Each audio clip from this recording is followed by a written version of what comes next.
जब जमीन पर सोने से काम चल जाता है तो पलंग के लिए प्रयास करने की जरूरत नहीं है। इससे हमें यह सीखना चाहिए कि विधाता जितना दे रहे हैं हमें उतने में संतोष रखना चाहिए। हमारे पड़ोसी का घर बड़ा है तो रहने दो, हमारा छोटा है हम छोटे में प्रसन्न रहें। आपका भी बड़ा घर हो जाए और आप प्रसन्न ही ना हो तो बड़े घर में भी रहने से क्या फायदा, प्रसन्न तो आप हैं नहीं। और आप छोटे घर में ही प्रसन्न हैं तो आप उस अमीर आदमी से ज्यादा अच्छे हैं, क्योंकि आप प्रसन्न रह लेते हैं। वो बड़े लोग जरूरी थोड़ी हैं कि प्रसन्न रहें। हाँ, बड़े लोगों को बड़ी टेंशन होती है। जब इन हाथों को तकिया बनाकर रखें, आप लोग तकिया रखते हैं कि नहीं?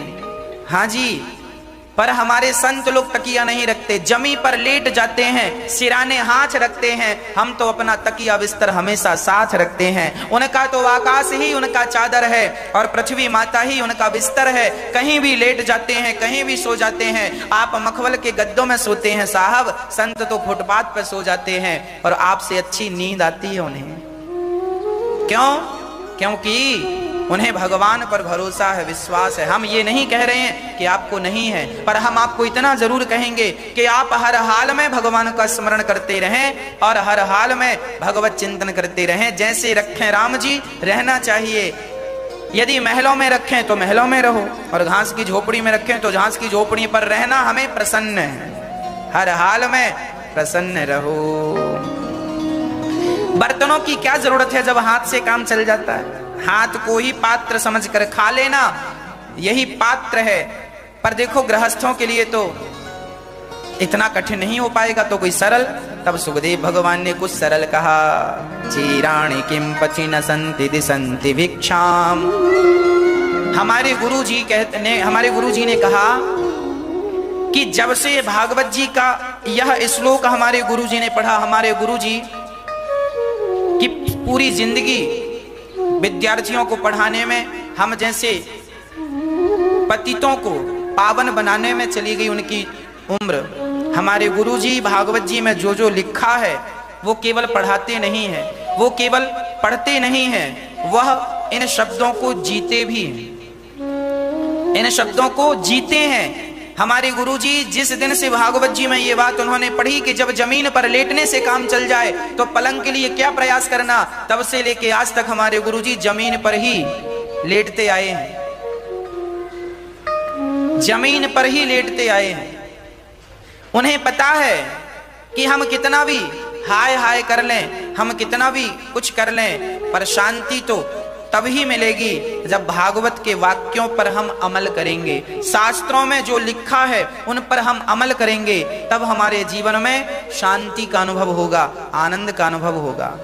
हमारे गुरुजी जो लिखा है शास्त्रों में उनको अपने जीवन में उतारते हैं, उन्हें चरितार्थ करते हैं। प्रिय भक्तों, हम लोगों ने केवल ये सीखा है इन बातों से कि हम लोगों को भी ज्यादा हाय हाय नहीं करना चाहिए, हर हाल में प्रसन्न रहना चाहिए। राम जी, हर हाल में प्रसन्न रहना। मिल जाए तो प्रसन्न रहो, ना मिले तो भी प्रसन्न। सुदामा जी हर हाल में, सुदामा जी गरीब थे पर प्रसन्न थे। प्रशांत आत्मा जितेंद्रिया, हर हाल में प्रसन्न थे। सुदामा ऐसे नहीं थे कि अब रोटी घर में नहीं बन रही है तो शिकायत करने लग जाए कि भगवान हम तो तुम्हारी इतनी भक्ति कर रहे हैं और आपने तो हमें रोटी भी नहीं दी। ऐसा नहीं, हर हाल में प्रसन्न रहना, यही भक्तों का समर्पण है भगवान के प्रति, यही समर्पण के लक्षण है।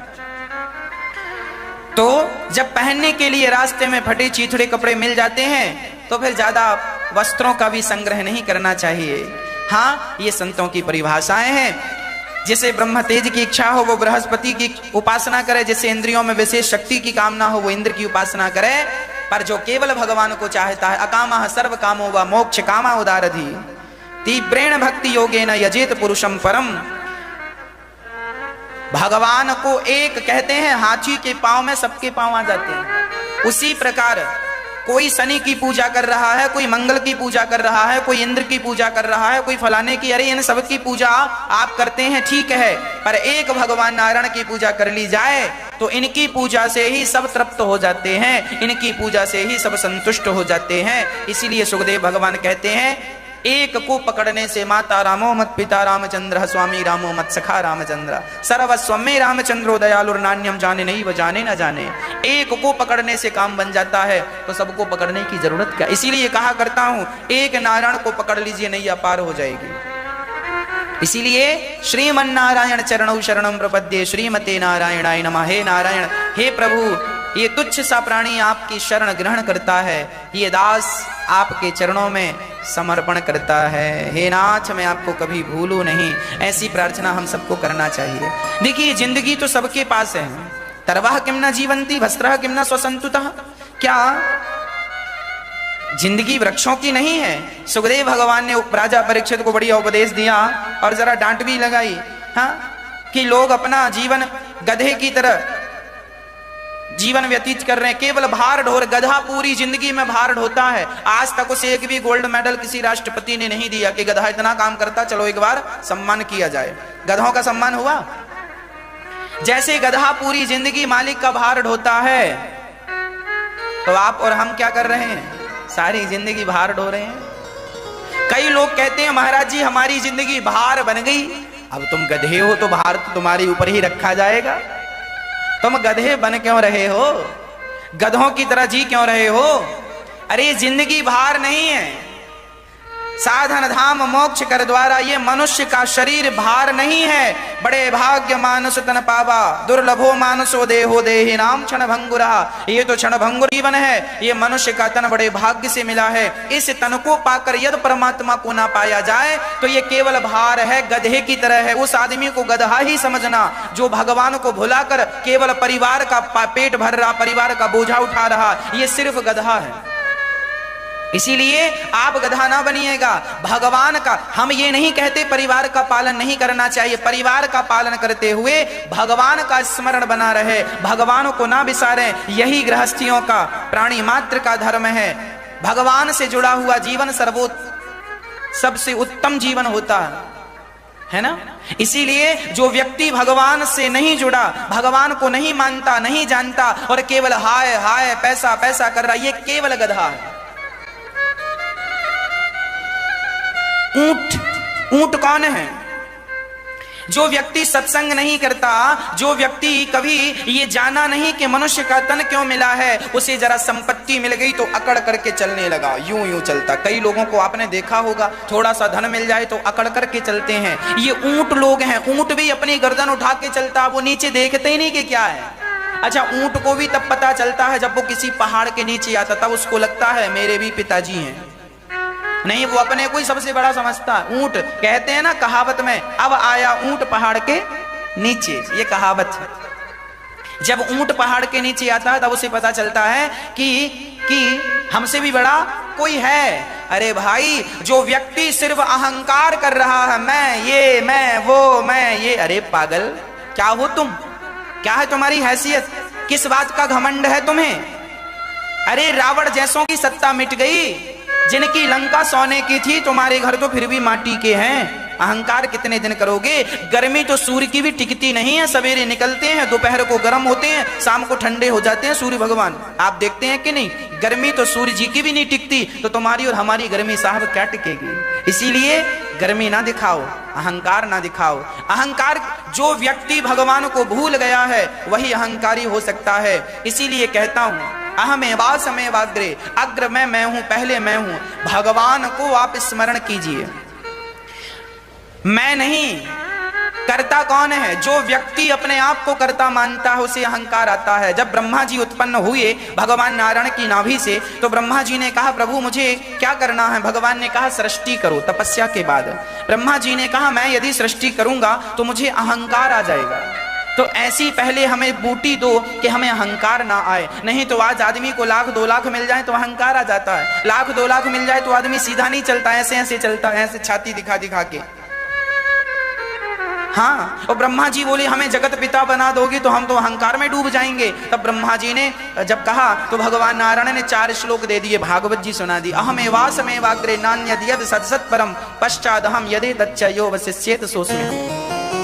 ऋतेर्थम यत् प्रतीयेत न प्रतीयेत चात्मनि तद विद्यादात्मनो मायाम यथा भासो यथा तमः यथा महान्ति भूतानि भूतेषु चवचेष्वनु प्रविष्टानि प्रविष्टानि तथा तेषु न तेष्वहम् एतावदेव जिज्ञासं तत्व जिज्ञासुनात्मनः अन्वयव्यतिरेकाभ्याम यत् स्यात् सर्वत्र सर्वदा।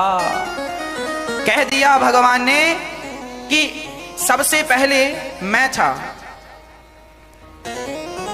जो व्यक्ति अपने आप को कर्ता मानता है, जो व्यक्ति अपने आप को कर्ता मानता है वह अहंकारी हो सकता है, पर जो व्यक्ति भगवान को कर्ता मान के चल रहा है, कर्ता कौन है? अब हम ये क्यों सोचें कि हम कर रहे हैं? यदि हम ये कहें कि सब हम, अच्छा ये बताओ, हम बोल रहे हैं तो किसके बल से बोल रहे हैं? हम अपने बल से बोल रहे हैं? अरे भैया, यदि आप अपने बल से बोल रहे हैं, आप अपने बल से चल रहे हैं, तो जिनको लकवा मार जाता है, पैरालाइसिस हो जाता है, वो फिर क्यों नहीं चलते? उनके भी तो हाथ पांव ज्यों का त्यों हैं, पर अब चल के दिखाएं। जब तक भगवान चाहेंगे तब तक तुम देख पाओगे, जब तक तुम बोल पाओगे, तब तक तुम चल पाओगे, तब तक तुम हाथ उठा पाओगे। मैं ये हाथ उठा रहा हूं तो अपने बल से नहीं, भगवान के बल से। वो नहीं चाहेंगे तो ये हाथ नहीं उठेगा। कितने लोग ऐसे हैं जिनके हाथ हैं पर उठ नहीं रहे हैं, आपने देखा कि नहीं? कितने लोग ऐसे हैं जिनके पांव हैं पर काम नहीं कर रहे हैं। क्यों? जब तक भगवान चाहेंगे तब तक तुम सब काम करोगे, नहीं चाहेंगे तो तुम तो अभी खड़े खड़े गिर जाओगे। आदमी को मरने में देर कितनी लगती है? ये व्यक्ति कहे कि मैं कर रहा हूं, मैं कर रहा हूं, क्या कर रहे हो तुम? इसलिए अहंकार ना करो। हम भगवान के हैं, हम तो कठपुतली हैं। कठपुतली का नाच आपने देखा होगा। कठपुतली नचाने वाला पीछे खड़ा होता है और कठपुतली नचा, वो जैसे नचाए कठपुतली को वैसे नाचना पड़ता। कठपुतली कभी अपने मर्जी से नहीं नाचती, सदा नचाने वाले की मर्जी से नाचती है। उसी प्रकार हम सदा भगवान की मर्जी से चल रहे हैं। हम अपनी मर्जियां चलाएं तो ये हमारी अपनी मूर्खता है। इसीलिए भगवान ही संपत्ति सब रघुपति के आही, संपत्ति सब रघुपति के आही, सब भगवान का है। वह व्यक्ति जो अहंकार कर रहा है, समझ लेना कि इससे बड़ा मूर्ख इस धरती में पैदा नहीं हुआ जो अहंकार करके चल रहा है। अहंकारी, आपका पड़ोसी अहंकारी है, आपका भाई अहंकारी है, तो समझ लेना कि इससे बड़ा मूर्ख दुनिया में कोई नहीं है, क्योंकि ये अहंकारी है। और इसने अभी तक सत्संग नहीं किया। सत्संग किया होता, गुरुजनों की शरण ग्रहण करी होती तो इसका अहंकार मिट जाता, पर इसने कभी गुरुजनों के चरणों में माथा नहीं लगाया, कभी सत्संग नहीं किया। इसके लिए इसका अहंकार ज्यों का त्यों बना है और अहंकार सर्वनाश कर देता है। रामचरितमानस में लिखा है, काम क्रोध मद लोभ सब नाथ नरक के पंथ। मद मतलब अहंकार। ये अहंकार ही हम सबका नाश कर देता है। इसलिए जितने जल्दी हो सके इस अहंकार नाम की वस्तु को, इस अहंकार नाम की चीज को जल्दी से अपने अंदर से डिलीट कर दो, निकाल दो और भगवान के हो जाओ। क्या है हमारे पास अहंकार करने के लिए? किस बात का? साहब हमने देखा कल तक ठीक था व्यक्ति, पता चला कि आज चला गया। अहंकार किस बात का कर रहे हो? किस चीज का अहंकार है? तुम्हारा वजन कितना है? 80 किलो वजन है, 70 किलो वजन है, 100 किलो वजन है। हाँ साहब, जब प्राण निकलेंगे तो चिता में रख दिए जाओगे और चिता में जब आग लगाई जाएगी ना तो केवल किलो 2 किलो राख रह जाएगी और 25 रुपए का घड़ा खरीदा जाता है। उस 25 रुपए के घड़े में आपकी सारी राख डाल दी जाती है। जो आदमी कहता था मुझे जानते नहीं, मुझे पहचानते नहीं, वो 25 रुपए के घड़े में समा गया कि नहीं? इंसान की असली औकात यही है, हैसियत यही है कि हमें एक दिन 25 रुपए के घड़े में आ जाना है। इसलिए आप अपने इस विवेक को जगाइए। अहंकार किस बात का करें हम? 25 रुपए के घड़े में आ जाएंगे। हाँ साहब, आपको कंफर्म है कि नहीं? मैंने तो घड़े का रेट भी पूछ के रखा 25 रुपए। हमें लगा लॉकडाउन के बाद कोई रेट बढ़ तो नहीं गया, तो हमने फिर पूछ लिया। बोला महाराज अभी 25 का ही है। हमने कहा ठीक है। तो अभी 25 का ही घड़ा मिल रहा है। वही घड़ा है जिसमें एक दिन हम सबकी राखें, हमारी राख आ जाएगी। लोग कहेंगे अस्थियां जा रही हैं। अहंकार करता था, मैं ये मैं वो, यूं खिंच खिंच के चलता था। कहां गई तुम्हारी अकड़? घड़े के भीतर आ गए कि नहीं? इसीलिए अकड़ नहीं, अहंकार नहीं, समर्पण हो। नाथ मैं आपका हूं, हे गोविंद मैं आपका हूं। मैं कुछ नहीं जानता आपके चरणों के सिवा। मैं केवल आपका हूं, सब कुछ आपके चरणों में समा, मेरा कुछ नहीं है, इस संसार में कुछ भी मेरा नहीं है, सब भगवान का, मैं भी भगवान का हूं, केवल कृष्ण मेरे हैं, गोविंद मेरो है, गोपाल मेरो है। मीराबाई ने सच्ची बात कह दी, मेरे तो गिरधर गोपाल दूसरो ना कोई, केवल कृष्ण मेरे हैं। बस ये बात समझ लो, मैं इतनी सी बात समझा रहा हूं, ये बात समझ में आ जाए कि कृष्ण मेरे हैं, बस सारी जिंदगी आपकी सफल, भागवत सुनना सफल, पूरा जीवन सफल। और इतनी सी बात समझ में ना आई तो फिर सारा ज्ञान हासिल कर लो तो भी कोई अर्थ नहीं। कृष्ण मेरे हैं, मैं कृष्ण का हूं, बस इतना समझ में आ जाए, बस सार यही है। सुखदेव भगवान ने दिव्य उपदेश किया। अब सुखदेव भगवान को नमस्कार करना भूल गए थे, अब नमस्कार कर रहे हैं। नमः परस्मै पुरुषाय भूयसे सदुद्भवस्थान निरोध लीलया ग्रहीत शक्ति तृतयाय देहिना मंत्र भवाय अनुपलक्ष्य वर्तमने। हे प्रभु, मैं आपकी शरण ग्रहण करता हूं, उन पुरुषोत्तम भगवान के चरण कमलों में कोटि कोटि नमस्कार प्रणाम करता हूं, जो संसार की उत्पत्ति, स्थिति और प्रलय की लीला करने में वो सत्व, रज तथा तमोगुण, इन तीन शक्तियों को स्वीकार कर ब्रह्मा, विष्णु और शिव के रूप में उत्पन्न होते हैं। वाह, देखिए सुखदेव भगवान पहले ही ये बात भागवत के प्रारंभ में स्पष्ट कर रहे हैं कि ब्रह्मा, विष्णु और महेश अर्थात शंकर जी, इन तीनों में भेद नहीं समझना चाहिए। हरि हरि और न भेद। भागवत, कई लोग कहते हैं शंकर जी और विष्णु जी अलग अलग हैं ना, ये भूल ना करना। जो भगवान नारायण है वही ब्रह्मा है और वही भगवान शंकर हैं। भगवान नारायण का ही एक रूप ब्रह्मा है, भगवान नारायण का ही एक रूप शिव है, और भगवान नारायण का ही एक रूप राम है, कृष्ण है, नरसिंह है, वामन है, वह एक ही है। अनेक की भावना ना रखिएगा। ईश्वर एको ब्रह्म द्वितीयो नास्ति, ये शुरू में लिखा है। 10 सर्गों का 10 लक्षणों का वर्णन किया। अत्र सर्गो विसर्गश्च स्थानं पोषण मूतया मनवंतरेशानु कथा निरोधो मुक्तिराश्रया।